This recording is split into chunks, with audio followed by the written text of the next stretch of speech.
Hey everybody, I'm Joshua Orro, the Mustang Prince, and welcome to Mustang Prince Orro Reports.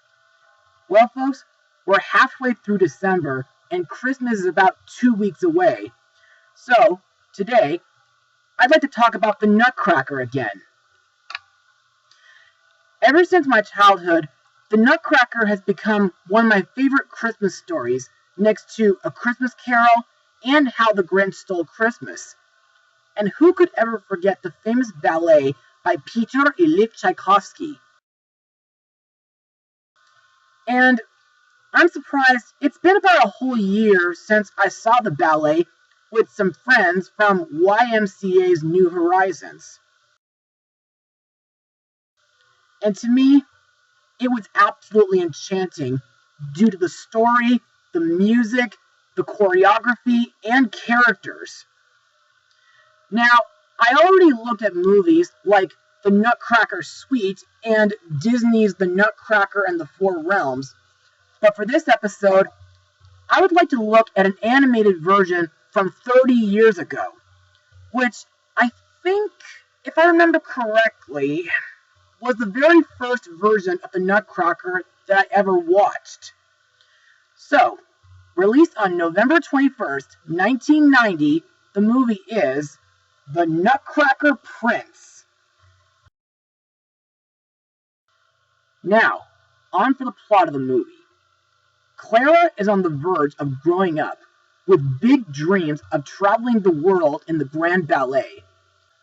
Then, during her family's annual Christmas party, the mysterious family friend, Drosselmeyer, tells her a story about a young man named Hans, who rescued a princess who was cursed by the Mouse Queen, and her whining son, who became the Mouse King.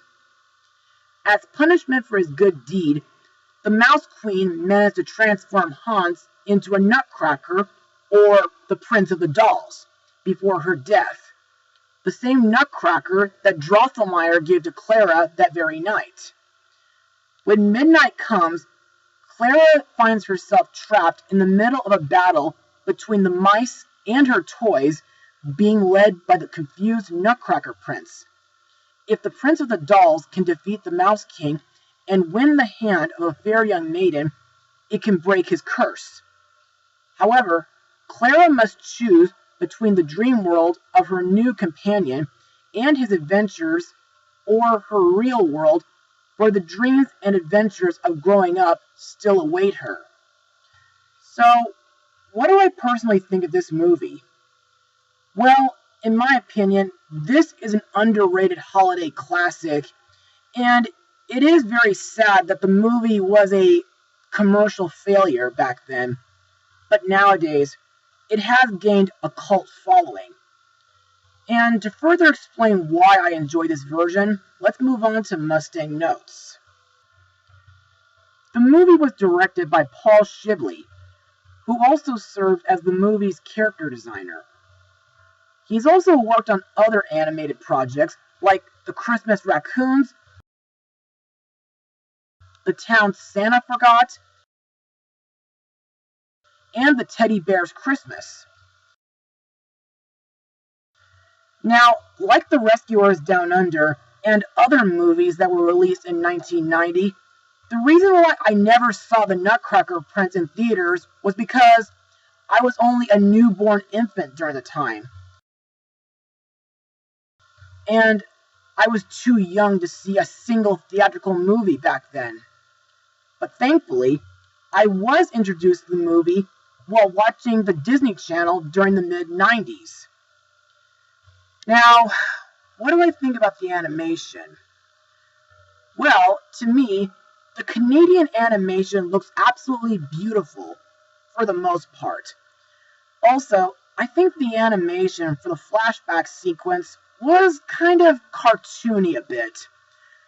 Plus, I think the Land of the Dolls is a very beautiful world, with a Christmas tree forest and a palace made of sweets. By the way, in this version, the way to get there is to go into Drosselmeyer's toy castle. Some of the most memorable moments in this movie is the scene where Clara and Fritz visit Drosselmeyer's workshop during the beginning, the scenes where the Nutcracker fights the Mouse King, the journey to the land of the dolls, and the dance nearing the end of the movie. I also like that the movie uses Tchaikovsky's ballet as the main instrumental soundtrack. And to me, while it is a dedicated idea, I think the music is beautiful, enchanting, and haunting, especially during the opening credits. I also like the part where Clara dances with the Nutcracker while singing Save This Dance, which is a with verses version of one of the ballet pieces. I also like the end credits song, I'll Always Come Back to You, sung by Natasha's brother and Rochelle Capelli, which, in my opinion, is such an emotional and powerful song to listen to. And now, let's move on to the characters and the voice actors who brought him to life. The title character, the Nutcracker, aka Hans, is voiced by a 23-year-old Kiefer Sutherland, whom I remember from Disney's The Wild, DreamWorks' Monsters vs. Aliens, and Pompeii. Before he was turned into a Nutcracker, Hans was an apprentice to his uncle, Elias Christian Drosselmeyer. While trying to cure the beautiful but vain Princess Pirlipat from a weird and ugly spell cast by the evil Mouse Queen, Hans was the only one who could save her by cracking the cracker tip nut and feeding it to the princess. Unfortunately, the Mouse Queen furiously turns Hans into a Nutcracker, and the only way his curse can be broken is if he slays her son, the Mouse King, and wins the hand of a fair young maiden.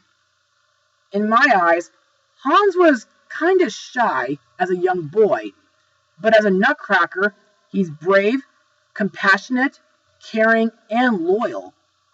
Plus, he makes a remarkable leader. Our main character, Clara, is voiced by Megan Follows. Known for her role as Anne Shirley in the 1985 Canadian TV miniseries Anne of Green Gables. And she also got to be in The Christmas Child. In my eyes, Clara is an optimistic and kind young lady. Although she started out as childlike and independent, she later matures halfway through the movie. Plus, I like that Clara has big dreams to become a ballerina and travel all over the world.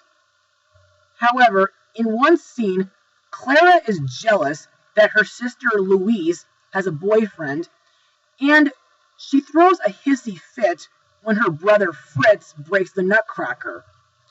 But, on the other hand, I thought Clara was brave to throw her slipper at the Mouse King to protect the Nutcracker. Plus, I think her kitten, Pavlova, is really adorable.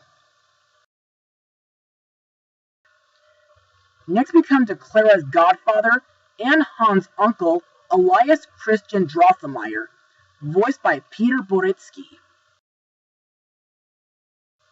In my eyes, Drosselmeyer is an interesting character since before the story began, he used to be the royal magician and clockmaker, and he was assigned to catch all the mice and find a way to cure Princess Pirlipat.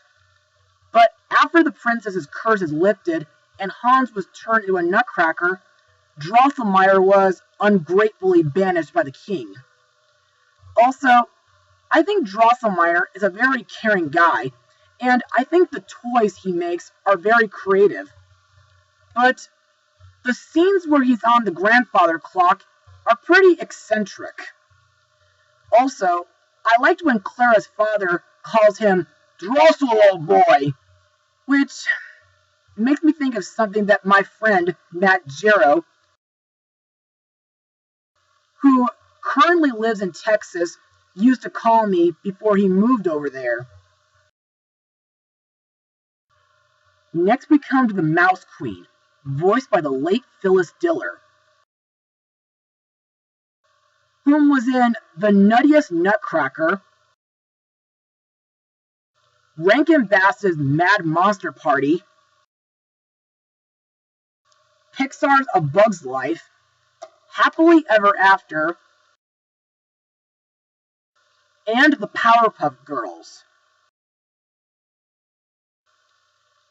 Now, this character was responsible for destroying the king's blue cheese birthday cake, turning Princess Perlipat ugly, and turning Hans into a nutcracker. In my eyes, she's very menacing, and she seems to enjoy putting spells and curses on her victims. Plus, she's also abusive towards her son. But thankfully, the Mouse Queen gets her comeuppance when she gets crushed by a falling statue. Our next character is the Mouse Queen's son and the main villain of the story, the Mouse King, voiced by Mike McDonald. In my eyes, during the flashback scene, this character was kind of silly and ridiculous looking, but during the main story, he looks very threatening and power-hungry. His main intention for being evil and attempting to kill Nutcracker Hans is kind of due to the death of his mother, but it's mainly due to his tail getting crushed and bent, which seems kind of similar to what happened to Iron Tail in Here Comes Peter Cottontail. Also, I think the Mouse King's henchmen and followers look kind of silly. Next we come to Clara's dolls, Marie and Trudy, voiced by Elizabeth Hanna and Lynn Gorman. Trudy is a kind old grandmother doll, and Marie is Clara's new doll, who seems kind of adorable, but mostly she has a habit of complaining. Now, in my opinion, these two are decent and memorable supporting characters. Another character to talk about is Pantaloon, voiced by the late Peter O'Toole, who voiced Anton Ego in Pixar's Ratatouille, and he also got to be in Stardust and The Christmas Cottage. Pantaloon is an old and worn but distinguished toy soldier. According to Clara, he has been through too many battles and he has a stiff leg. Anyway, I also think Pantaloon is another decent character, and I kind of felt bad when he got injured by the Mouse King. And now let's move on to my final words. Overall, The Nutcracker Prince is an underrated and an enchanting animated movie. And I think it's one of the greatest Christmas movies I've ever known from my childhood. And it's also one of the closest adaptations to the original E.T.A. Hoffman book. And the addition of Peter Tchaikovsky's ballet makes the movie worth watching during the holidays. Also, the animation is beautiful, the characters are charming, and the story is heartwarming. And so, I give this movie a 90% out of 100.